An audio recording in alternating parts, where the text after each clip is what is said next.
Hi, I'm Glen from Speak Life. We like to see all things through the lens of Jesus. Alex O'Connor recently did a Q&A because he's reached 1.25 million subscribers, which is richly deserved because his channel is perhaps one of my favorites, if not my favorite. And he gets into some very interesting things in this Q&A discussion, which tells me that he is on a journey and he's not exactly where he was a few years ago, and let me describe what I mean. First of all, he's asked this question about which philosopher from history he would most like to meet, and he gives perhaps an expected answer, but I think it's quite encouraging. If you were to meet one philosopher from history in your podcast for an hour or have a debate, anyone from all of history, which one and why? I think the boring but expected answer here is probably Jesus of Nazareth, not just because I think he'd be an interesting guy to talk to, but I would be super intrigued to work out who he really was. Obviously, a lot has been said about the man, and the most interesting thing for me would be working out who this probably most influential human being of all time actually was, and what he was actually teaching, and indeed, what he thought of himself. So perhaps people would expect me to say that, but it's the God's honest truth, if you like. So he would most like to meet Jesus Christ. Later on in the Q&A, people ask him what he would ask Jesus Christ if he had the chance. And first he gives an unexpected and perhaps less serious answer. He would like to know whoever it was who ran away naked in the Garden of Gethsemane. But then he gives what I think is the more serious answer, which is, who are you? No, seriously, who are you really? I would ask Jesus if he was God.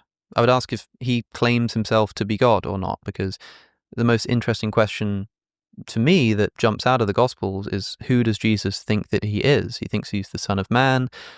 He thinks that he's the Messiah, all of this kind of stuff. But I want to know how much of that is tied to the historical person of Jesus. And I also want to know, did he claim to be God? A lot of people think that there are instances in the Gospels that indicate that's what he thought of himself.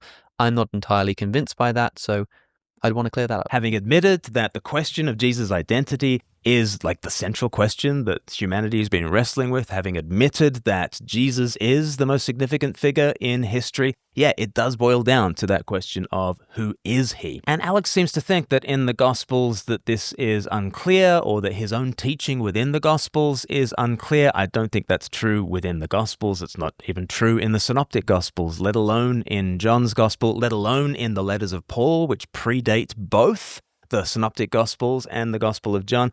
But, how about this from John chapter 8, verse 58, which was said to him by a debater in the Jubilee debate? What piece of evidence do you now need in order to believe that Jesus claimed to be God? Like, what is it for you that you would be like, you know what, that convinces me? Jesus, in his own words, saying that I am God. Right, but he does that in John. Where?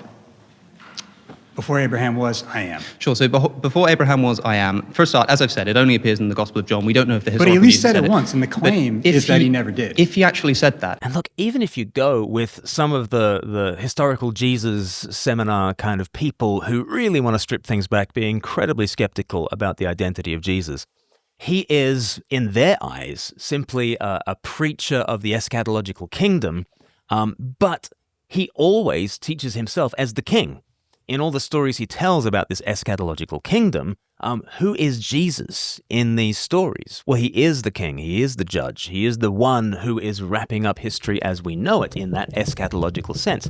So you get an incredibly exalted view of Jesus, even from the most skeptical of scholars. And that really helps with the question that I think was the most meaningful of all the questions in Alex's Q&A. And the answer that he gave is perhaps the most heartening answer that I've heard from Alex. Alex is asked, what is the most valuable thing in life? And here's his answer. What is the most valuable thing? More specifically, what object or concept should be regarded as most important in society and or day-to-day life? Time, money, pleasure, knowledge? Love, man. Gosh, that's a bit soppy, isn't it? But really, I'm thinking of like an empirical analysis here. If you look historically, when somebody experiences love, or even like claims to experience love, it drives people crazy. And all of the things that you've listed, so time, money, pleasure, knowledge, these are all things that people have regularly been willing to just sacrifice in a heartbeat for love. And there are kinds of love which I've never experienced, like I've never experienced the love that somebody has for their children, right? I don't have children. But I have no doubt that if I have a child, like, yeah, I'm going to give up time to raise that child. I'm going to give up money because I'm going to put that money into raising my child. I'm going to give up pleasure because it's going to suck in many ways. There's going to be lots of late nights and that kind of stuff. Knowledge, I don't know if I would have to sacrifice that to raise a child, but like I probably would once I had that child, right? And so just looking at how easily people have given up basically anything else ever for love when they experience true love, it seems to be the thing that's most valuable. And that's very heartening to me because a number of years ago, he did a debate with Michael Jones, aka Inspiring Philosophy, in which he said this about love and about why we prize loving relationships. And in the answer that he gave about 5 years ago, he really seems to instrumentalize love and relationships, and he really seems to only be able to prize love because of what we get out of those love relationships. Here's what he said back in the day. Yeah, I would just say that in my view, if something like the development of a relationship is good, it's good insofar as it brings people pleasure, right? This is kind of it's a very basic psychologically utilitarian point to make, but I think it roughly holds, which is that it doesn't make much sense to talk about intrinsic goodness of something like a relationship. I think what we mean to say is that we derive goods from having that relationship, right? My relationship with my friends, my relationship with my family, the reason I value those things is because of all the things that flow from them, because of the conversations that flow from them, the pleasure I get from that, from the feeling of safety and the feeling of friendship that I feel, the pleasure of that. But not that the thing itself, the act in isolation of just two people entering into a social contract by which they say they both like each other, intrinsically doesn't have any moral component to me. Do you see how relationships on this understanding are instrumental and we engage in them for utilitarian reasons, and we want to extract certain goods, certain feelings from the other person? And I think we can all recognize, and perhaps the older Alex O'Connor now recognizes, that this is an incredibly instrumental way of using people to get what we want.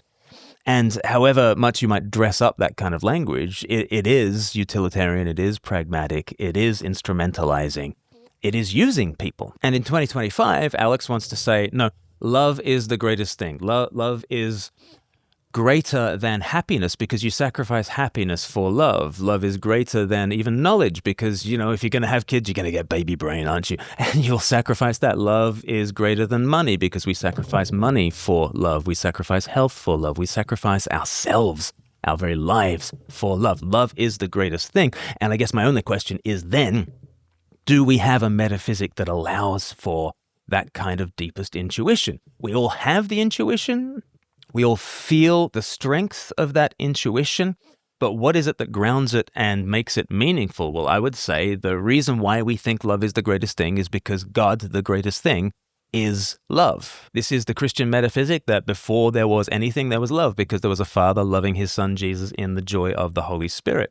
And everything has come from love. We've been shaped by love, determined by love. We are intended for love. Love really is the meaning of life because love really is the deepest reality. In Deuteronomy chapter 33, Moses says, underneath are the everlasting arms, underneath everything. If you dig down to bedrock reality, what you get is love. And I guess I just want to say to Alex and to those who think like Alex that love is the greatest thing, do you really believe that? If you really believe that, I would say pull at that thread, and what you will find is good news at the other end of that string. You will find a God who is love. I was very heartened by one of the answers that Alex gave to a question, do you believe in Deism? And actually, he doesn't have a lot of time for this understanding of a distant clockwork God who winds up the universe and then sets it running. Here's what he says about Deism. What are your thoughts on deism? Okay, so deism, generally speaking, is defined as the idea that, like, God or some kind of creative power created the universe, but then had nothing to do with it. So it undermines traditional monotheisms like Christianity or Islam, because these imagine a God who interferes with human affairs, who sort of sticks around to govern. Whereas the deist says, oh, something set it all off, but then had nothing more to do with it. The reason deism can be attractive is because it allows you to get around, like, arguments for the existence of God, the Kalam cosmological argument or whatever, by saying, like, yeah, okay, there was a first cause to the universe, but that's it. Like, then it was hands off. I am not particularly attracted to deism because I think that some of the best arguments for the existence of God point towards a consistent godly presence in the universe.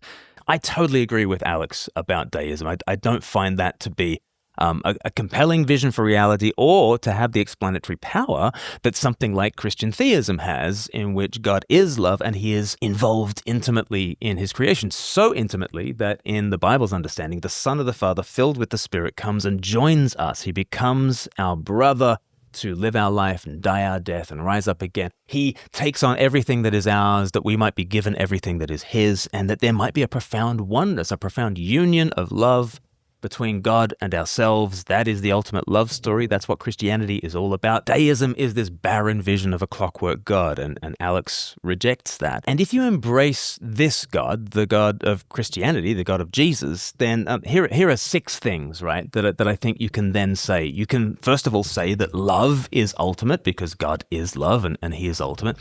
Secondly, you can see an inherent worth for life.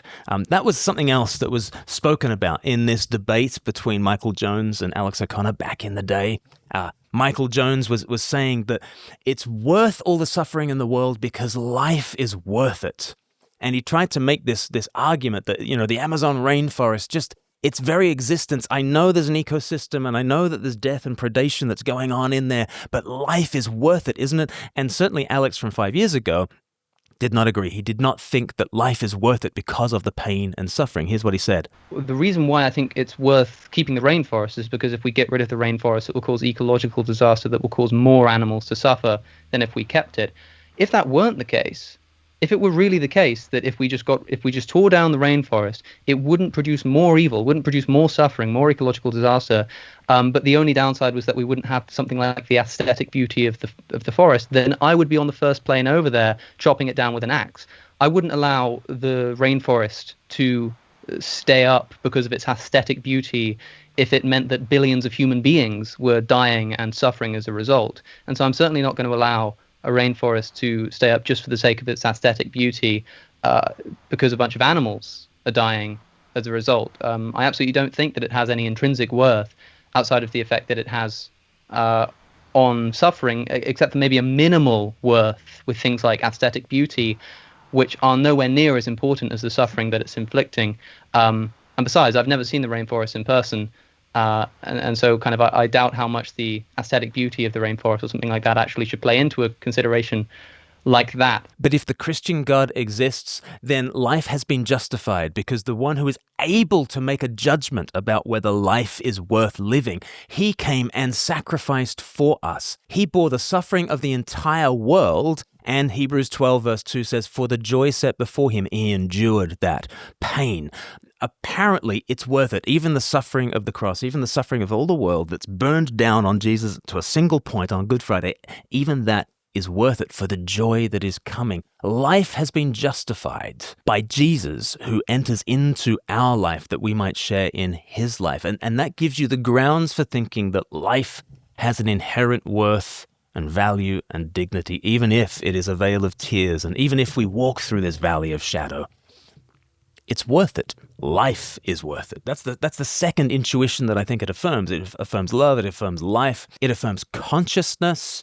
Alex is very good at describing the hard problem of consciousness. Like, for instance, when he talks about, if you have an idea of a triangle, where is that idea? When I close my eyes and see a triangle, there really is a triangle there, I can see it. It's there. And I think, well, where is that triangle? The materialist has to say it's reducible to just somewhere in your brain. But if I cut open your brain, I'm not going to find a triangle inside of it, right? And people thought that this was a bit silly because it's kind of like, it's kind of like if you cut open a computer, you're not going to find the thing that it's displaying on the screen. But you still have the screen displaying the triangle, right? Like in your mind, you just have the mind. There is no interface. It's just the computer. It's as if the computer itself, somehow there was a triangle in the computer's own first-person subjective experience. Like, where is that triangle that you can picture in your head? Where the hell is it?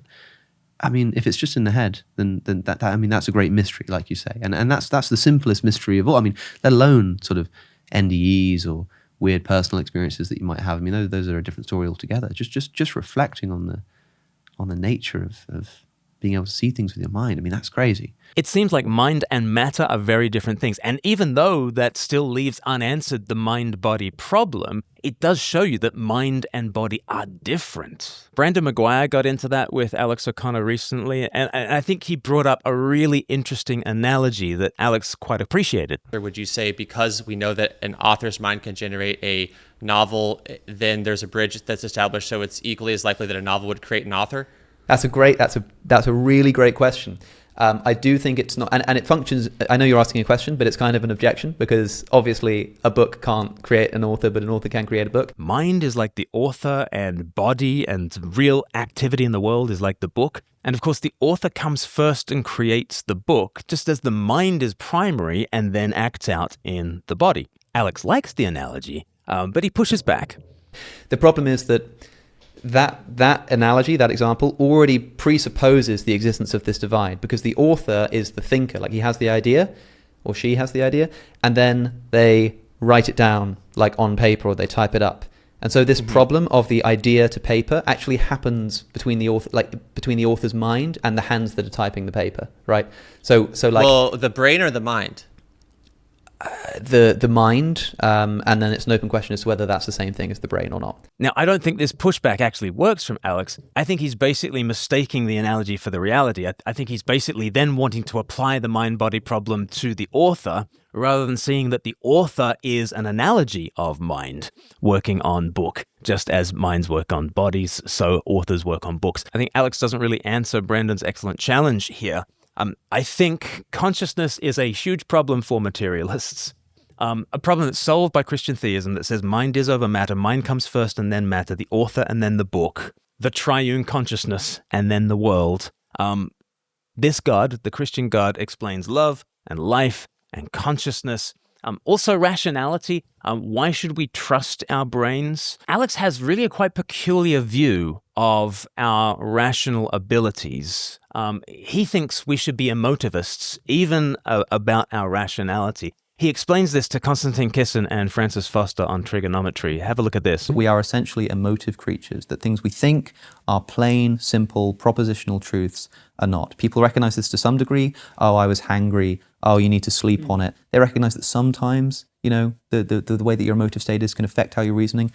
I think it's like emotion through and through. Even like, you know, when you consider your basic philosophical premises, I've sometimes argued in the past that we can emotivize all of philosophy. I mean, why can't P be true and false at the same time? Why is the law of non-contradiction, fundamental logical law, why does it hold? Well, because when you try to consider P being true and false at the same time, your brain just goes, no, just goes boo, just goes, I don't like it. On this view, 2 + 2 = 4 is not a true statement. It's just that we express our affirmation of that statement as yay, yay for. And I think this is a really non-intuitive way of thinking about our rationality. And if our rationality is in fact like this, then it would be an admission that atheism is completely irrational, just as theism is completely irrational. And I don't think it accounts for the way we have conversations. He's got a very successful philosophy podcast. If he's really such a radical emotivist when it comes even to rationality, then I think he's undermined his entire enterprise. Whereas Christianity affirms love and life and consciousness and rationality and morality. So he's not just an emotivist when it comes to rationality, he's also a emotivist when it comes to morality. He basically thinks that moral claims are just statements of approbation or disapprobation, and there's nothing objective to it. Here he is explaining himself. I think so much of what we think is emotion. Moralizing is emotion. Ethics is expression of emotion. I think that so much of our thinking is emotive, and there's nothing we can do about that. It's not going to go away, but we have to be aware of it so that we can mitigate the fact of its inevitability. I do think that people should recognize the extent to which emotions dominate our ethical thinking. I mean, I think it's seen as a relatively eccentric view that ethics just is the expression of emotion. This was something popularized by that same A.J. Ayer, and he said, well, the way that they're meaningful is that they are expressions of emotion. And it gives birth to this view called emotivism, which is really a philosophy of language more than a philosophy of ethics. It tries to describe what people mean when they say good or bad. And famously, he comes up with this analogy that saying murder is wrong is like saying boo murder. And saying murder is, or saying giving to charity is good is like saying yay charity. It's just an expression of emotion. It's not even the same thing as saying I like charity or I don't like murder, because those things can be true or false. They have truth value. It could be true that it is just a psychological fact that I don't like murder. He means murder is wrong. That statement is just the expression of the emotion. Yep. Boo murder. And I think even if you don't agree with him to that extent, as I more or less do, if you begin to recognize the extent to which emotions are dominating your ethical conduct, pay attention to what it feels like when you analyze something as wrong.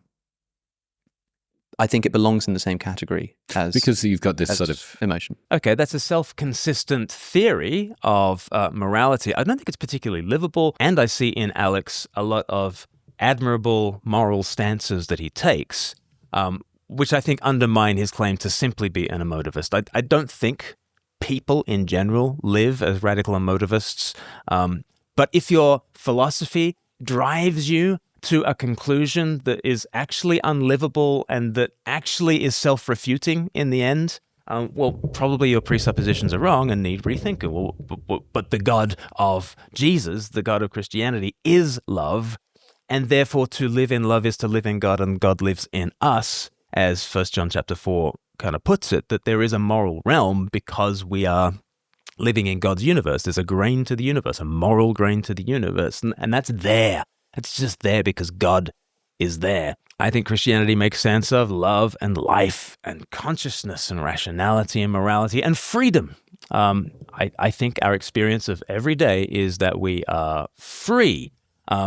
Alex, though, because of his materialism, denies that. Any action or any event is either going to be caused by something else. That is, there are conditions under which this event will be entailed, essentially, or it will not be caused. It will be uncaused.